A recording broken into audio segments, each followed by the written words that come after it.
Alright, so this is one more design that I had come up with. I mean, and this is another one of those builds that's used by a lot of people, but this one's very specific for its type. Most of the time when you build a phantasmal build, you're going to use you know, a different setup. So this one's, and you're more adaptive. This one's very specific for the phantasm build, which makes you kind of weak. However, in PvP or, for example, fractals, even just open world, you create so many targets it's hard for the enemy to keep up with. You also help out allies a lot. So you're a force multiplier in a group. So same total setup where you're using Berserker Amulet and Rune of Strength. And I'll give you a quick test example as to why. Critical chance upgrade and gaining might, the Sigil of Strength. Same thing for the sword and focus. So here's why you do that. If I set it up on auto, this guy's already attacking it, so at least his numbers won't show up. Alright, so if I just use the number 1 attack and I let it auto play, and you watch your might stacks, watch where it sets. Right now I'm at 3, now I'm at 4 stacks, and I just keep letting it shoot. I'm out 5 stacks, keep letting it fire, 6, 7, 8. So say we're in long-term combat and I'm sitting in the back. This is going to essentially sit right between 6 to 9 stacks of might that you're going to be dishing out. So you can see my numbers adding up. It's kind of hard to tell how much per attack I'm getting unless I stop the attack, let it set, do 1 beam. So now I'm doing about 800. I'm critting 19, so it goes up pretty quickly. But that's not the focus of this build. The focus of this build is actually your phantasms. And here's why. Here's just the Phantasmal Berserker on this set. Let me let my might stacks go down. So you could just anticipate that everything you do on top of your 9 stacks just amplifies how much damage you're going to do. So here's just one Berserker. So that Berserker comes through and did 4,100 damage. Now, that's not a lot because he takes about 5 seconds to do his run through. However, when you're looking at a horde, allow me to show you the demonstration. See how much more damage you're doing to multiple targets? Now, if I really wanted to, I can sit there and drop the Warden. And the Warden's going to be a very slow AoE attack, but he's also going to reflect projectiles. And here's why. So I go into my traits. Here's the set line. So it's going to be 4, 6, 0, 4, and 0. With illusions dealing more damage, the Great Sword training, Phantasmal Fury, Blade training, and Triumph Distortion. This one you could pick whichever one you like. I like this one because I'll explain, I guess, later why. But that 3-second evasion every 10 seconds when you kill an enemy does come in handy. So under Inspiration, I use Condition Removal. This one can pretty much be whatever you want. I don't like having not having a condition removal, so I use this even though I carry the Dischanter. The Warden's feedback, so that your setups can reflect. This way you can get rid of those pesky rangers, as well as, since the new patch, the Warden actually does reflect damage now, or correction, reflect projectiles. So this can keep the fight in the enemy's pocket and you away from combat. I use the Aether's Fest. This way you can clear 2 conditions every 20 seconds. I was using for a while the Reflection every 15 seconds. However, this does give you a bigger heal. It's only 5 more seconds.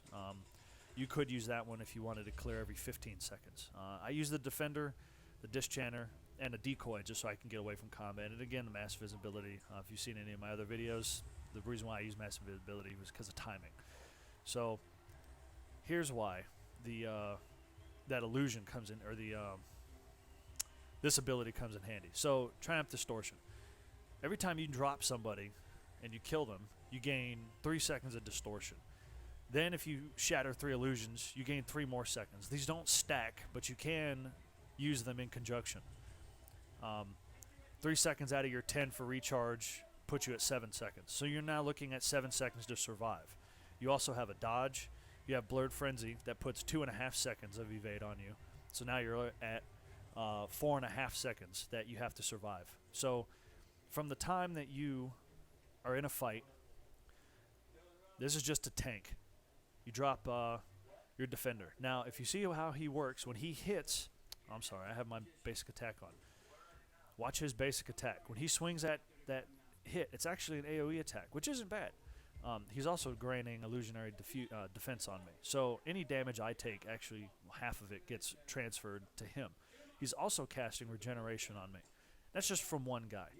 So if I drop the Dischanter, I now have 2 illusions out that are both AoEing targets. And they don't do a lot of damage. They do some bleeds. You can see they're slowly working on them. However, you're using them as a defensive perspective. You're using them to remove boons off your enemy and in a light way removing conditions off yourself. But you're really looking for the regeneration.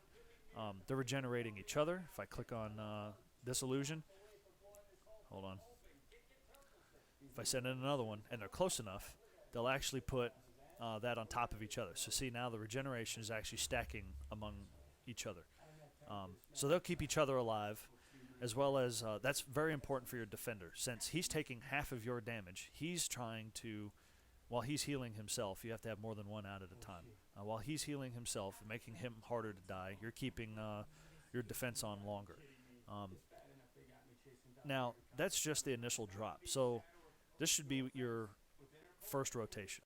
I'm not going to actually be able to get that 3 seconds off of the trait for Triumph Distortion. Here's why. When you kill these guys, they don't actually give you the ability. But if you kill a player or any mob in the game, it gives you that 3 seconds. So your rotation, you're usually going to run around with this because you're going to drop your Temporal Curtain. You're going to run around and get your speed boost. Come across an enemy. You're probably going to throw that out first since that's 1200 range. Switch to your sword, drop your initial blast, and then you're going to drop in your defender. These 3 alone should be able to destroy any target you're coming across. Now, you're beaming him with your main sword. You have your Warden as well as your Berserker coming through and doing their damage. And they're casting on each other heal. So as the enemy keeps trying to kill them, all 3 of them, are going to work on each other to keep you alive. As well as your defense guy is probably going to die first, since he's going to be taking half damage from all of their targets around him. So anybody else taking damage is actually going to be sending that to the defense. Once he dies, every 30 seconds you kick out a new one. If your opponent survives that initial 30 seconds, you're probably fighting a tank guardian.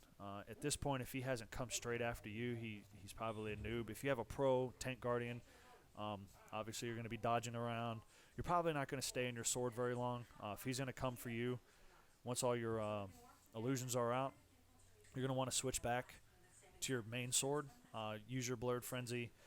Here's another trick. If you have a moving target, say this guy, throw out this guy. I still have my switch, so if I choose to switch after he jumps after me, say you have a hammer guardian, it gives you a quick replacement move. So here's the example on that on the fly. So he's moving. I'll wait for him to come by. We're just going to say he decides to use his hammer and he jumps and he does his leap attack. So if I throw my guy out and my guy's still standing there, I can actually switch with him. So this one makes it hard for the enemy to actually identify which one you are, because all he sees is a flash, as well as if he's attacking you and you switch, he's attacking now your clone and not you. Do keep in mind that your Warden does not move. He's a stationary. However, if you drop your Warden and your enemy moves away, if you're standing in the middle, it makes it almost impossible for them to hit you while you're in the attack. Put down your Temporal Curtain. That gives you a pretty much a good solid defense against ranged targets that are moving on you. This build is very adaptive. It's specifically designed to do a lot of damage at range. You're not as evasive as, say, a Chaos build, like some are when they use the Pragmatic Understanding. So it's just meant to be adaptive.